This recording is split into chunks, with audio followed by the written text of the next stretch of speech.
Welcome to my YouTube channel.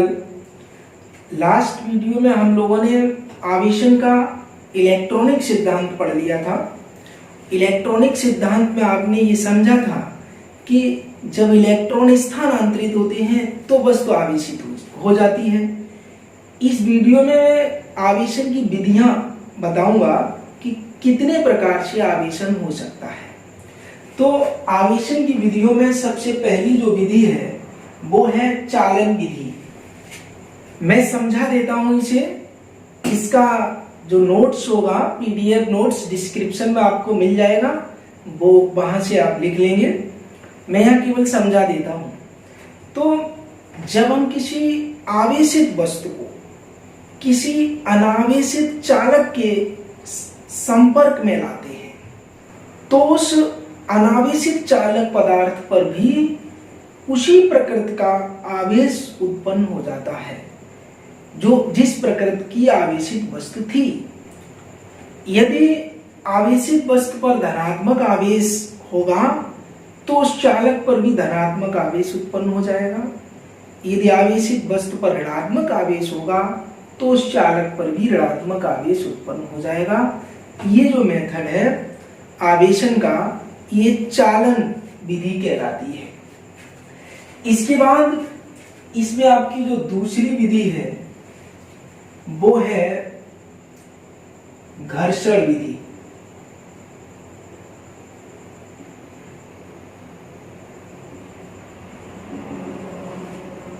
इसकी चर्चा पहले हो चुकी है। जब हम किन्हीं दो वस्तुओं को आपस में रगड़ते हैं तो इलेक्ट्रॉनों का स्थानांतरण होता है और इलेक्ट्रॉनों के स्थानांतरण से दोनों वस्तुएं आवेशित हो जाती हैं। आवेशन की ये जो विधि है वो घर्षण विधि है। यहाँ महत्वपूर्ण बात यह है कि यदि हम किन्हीं दो चालकों को हाथ से पकड़कर रगड़ें तो वे वस्तुएं आवेशित नहीं हो सकती हैं। हाथ से पकड़कर रगड़कर हम उन्हें आवेशित नहीं कर सकते हैं। उसका रीजन ये है कि जो इलेक्ट्रॉन होते हैं वो हाथों से होते हुए बॉडी से प्रवाहित होकर के भूमि में चले जाते हैं और वो पदार्थ, वो जो चालक हैं, वो आवेशित नहीं होते हैं। यदि हम उन चालक पदार्थों में किसी अचालक पदार्थ का, जैसे लकड़ी का, प्लास्टिक का, अगर हम हत्था लगा लें और फिर उस लकड़ी को पकड़ें और फिर रगड़ें तो फिर उन चालक पदार्थों को आवेशित किया जा सकता है। आवेशन की अगली विधि बहुत महत्वपूर्ण है और वो है प्रेरण विधि। प्रेरण विधि क्या है उसको समझ लेते हैं। तो बहुत मजेदार बात है, जब हम किसी आवेशित वस्तु को अनावेशित वस्तु के पास रख देते हैं तो अनावेशित वस्तु के उस पृष्ठ पर जो आवेशित वस्तु के निकट है, आवेशित वस्तु का विपरीत आवेश उत्पन्न हो जाता है। यानी अगर कोई हम धनात्मक आवेशित वस्तु किसी अनावेशित वस्तु के नजदीक रख देंगे तो अनावेशित वस्तु का वह पृष्ठ जो आवेशित वस्तु के नजदीक है उस पर ऋण आवेश उत्पन्न हो जाता है, विपरीत आवेश उत्पन्न हो जाता है। यही जो घटना है वो प्रेरण है। ये प्रेरण के द्वारा आवेशन होता है। इसमें दो स्थितियां संभव है। एक है चालक को भूसंपर्कित करके हम किसी वस्तु को आवेशित कर सकते हैं। तो चालक को भूसंपर्कित करके कैसे आवेशित कर सकते हैं, ये मैं आपको पूरा समझा देता हूं। बोर्ड पर बना है और मैं समझा दूंगा, फिर आप लिख लेंगे, ये मुझे विश्वास है। तो इसमें मैंने एक बॉल ले ली जो अनावेशित है, आवेशित नहीं है, अर्थात इसके पास जितना धनावेश होगा उतना ही ऋणावेश होगा, तो नेट आवेश शून्य हो जाएगा। ये आवेशन से पहले का केस है। एक स्टैंड में मैंने एक बॉल को लगा रखा है। अब हमने एक ऋणात्मक आवेशित एवोनाइट की छड़ ली R, ये एवोनाइट की छड़ को R कहा गया है जो ऋणावेशित है। जब हम इस छड़ को इस गोले के पास लाएंगे, नजदीक लेकर आएंगे, तब इसके छड़ के पास वाला जो गोले का पृष्ठ है, यहां से ऋण आवेशित, यहां से कुछ इलेक्ट्रॉन इधर जाएंगे, दूर हटेंगे, क्योंकि सजातीय आवेशों के बीच प्रतिकर्षण होता है। तो ये ऋणावेश है, यहाँ वाले जो ऋणावेश थे वो सभी इधर चले जाएंगे, यानी इलेक्ट्रॉन उधर चले जाएंगे, प्रोटॉन यहाँ पर बने रहेंगे। ये दूर भाग जाएंगे, यहाँ पहुंच जाएंगे ऋणावेश सभी, अर्थात इलेक्ट्रॉन इधर आ जाएंगे। इसके बाद इसका जो नेक्स्ट केस है उसमें मैं इसी बॉल के पास ये छड़ है, ठीक है। अब इसको हम गोले को भू संपर्कित कर देते हैं, ये भूमि है, ये यहां से गोले का संपर्क भूमि से कर देते हैं। जब भूमि से गोले का संपर्क करेंगे तो आपको मालूम है इलेक्ट्रॉन मुक्त होते हैं, वो प्रवाहित हो सकते हैं, वो भूमि में जा सकते हैं। तो ये जो मुक्त इलेक्ट्रॉन है ये सभी भूमि में चले जाएंगे, एवं हम देखेंगे कि अब जब ये छड़ यहाँ है तब इस गोले पर केवल धनात्मक आवेश रह जाएगा, ऋण आवेश पूरा भूमि में चला जाएगा, और ये जो धनात्मक आवेश है वो छड़ के पास ही रहेगा, क्योंकि विपरीत आवेशों में आकर्षण होता है। तो ये माइनस, तो ये प्लस, तो ये प्लस इसी के पास रहेंगे, इसी वाले पृष्ठ पर। ये पूरे गोले पर नहीं फैलेगा, ये बद्ध आवेश कहलाता है। लेकिन यदि हम इस छड़ को हटा दें, अब जो थर्ड केस है, अगर हम इस छड़ को हटा दें तो ये देखने को मिलता है कि ये जो आवेश था, ये आवेश पूरे गोले पर फैल जाएगा। आवेश उतना ही रहेगा लेकिन वो पूरे गोले पर फैल जाएगा। यहाँ आवेश इतना ही था, परंतु ये इसी पृष्ठ पर था, इस पृष्ठ पर नहीं था। यहाँ से इलेक्ट्रॉन भूमि में चले गए थे।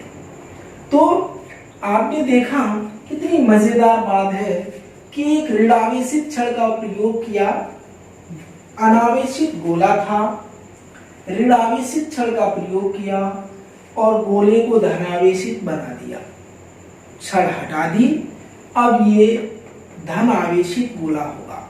तो ये किसी वस्तु को आवेशित करने का एक मेथड है, भू संपर्कित करके, चालक को भू संपर्कित करके हम आवेशित कर सकते हैं। तो ये एक गोला लिया था, एक बॉल ली थी, जिसको मैंने ऋण आवेशित छड़ का प्रयोग करके धन आवेशित कर दिया है। भू संपर्कित करके आवेशन कैसे होता है ये आपने समझा। अब चालकों को अलग अलग करना, ऐसे भी आवेशन हो सकता है प्रेरण विधि द्वारा। इस मेथड को समझते हैं, चालकों को अलग अलग करके हम प्रेरण के द्वारा कैसे आवेशन कर सकते हैं। इसमें हम धातु के दो गोले लेंगे, ए और बी। एक धातु का गोला है ए और बी, इनको अचालक स्टैंडों में लगा लेते हैं, ये स्टैंड है, और ये दोनों गोले एक दूसरे को स्पर्श कर रहे हैं। ये है फर्स्ट केस। अब हम एक धनावेशित कांच की छड़ को, ये कांच है, धनावेशित है, धनावेशित कांच की छड़ को इन गोलों के नजदीक लेकर आएंगे। ये जो गोले लगे थे इनके पास लेकर आएंगे। जब हम इसको पास लेकर आते हैं तो ये जो गोले थे इनमें इलेक्ट्रॉन इस छड़ की ओर आकर्षित होते हैं। तो गोले ए का ये जो पृष्ठ है इस पर सभी ऋणावेशित इलेक्ट्रॉन आ जाते हैं। प्रोटॉन इलेक्ट्रॉनों की तरह गति तो नहीं कर सकते हैं, परंतु प्रतिकर्षण के कारण उनमें भी अपना स्थान छोड़ने की प्रवृत्ति आ जाती है और वो गोले बी पर जाकर के इधर इकट्ठे हो जाते हैं। इलेक्ट्रॉन सभी यहाँ इकट्ठे हो जाएंगे और प्रोटॉन यहाँ इकट्ठे हो जाएंगे। जब हम धनावेशित कांच की छड़ को ये दो गोले जो स्पर्श कर रहे थे उनके पास लेकर आते हैं, तब ये सेकेंड केस था आपका। थर्ड केस ये रहा, कांच की छड़ यही है, ये अभी टच कर रहे थे। अब हम दोनों गोलों को एक दूसरे से दूर दूर रखते हैं, तब ये होता है कांच की छड़ भी यहाँ रहेगी, गोले अलग अलग कर दिए जाएंगे और जो स्पर्श कर रहे थे। तब इस पर रहेगा ऋणात्मक आवेश, इस पर रहेगा धनात्मक आवेश, इस तरीके से।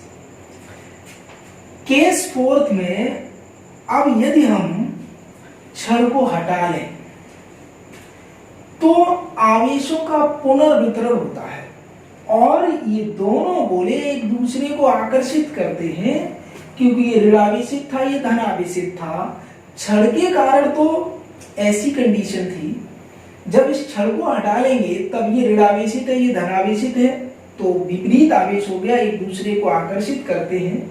जब ये दोनों आकर्षित करते हैं गोले, तब ये जो ऋणावेश था वो इस वाले पृष्ठ पर पहुंच जाएगा और ये जो धनावेश था वो इस पृष्ठ पर आ जाएगा। जो पृष्ठ नजदीक है गोलों के, उन्हीं पृष्ठों के पास आवेश होगा और ये एक दूसरे को आकर्षित करते हैं। छड़ को हटा दिया गया है यहां।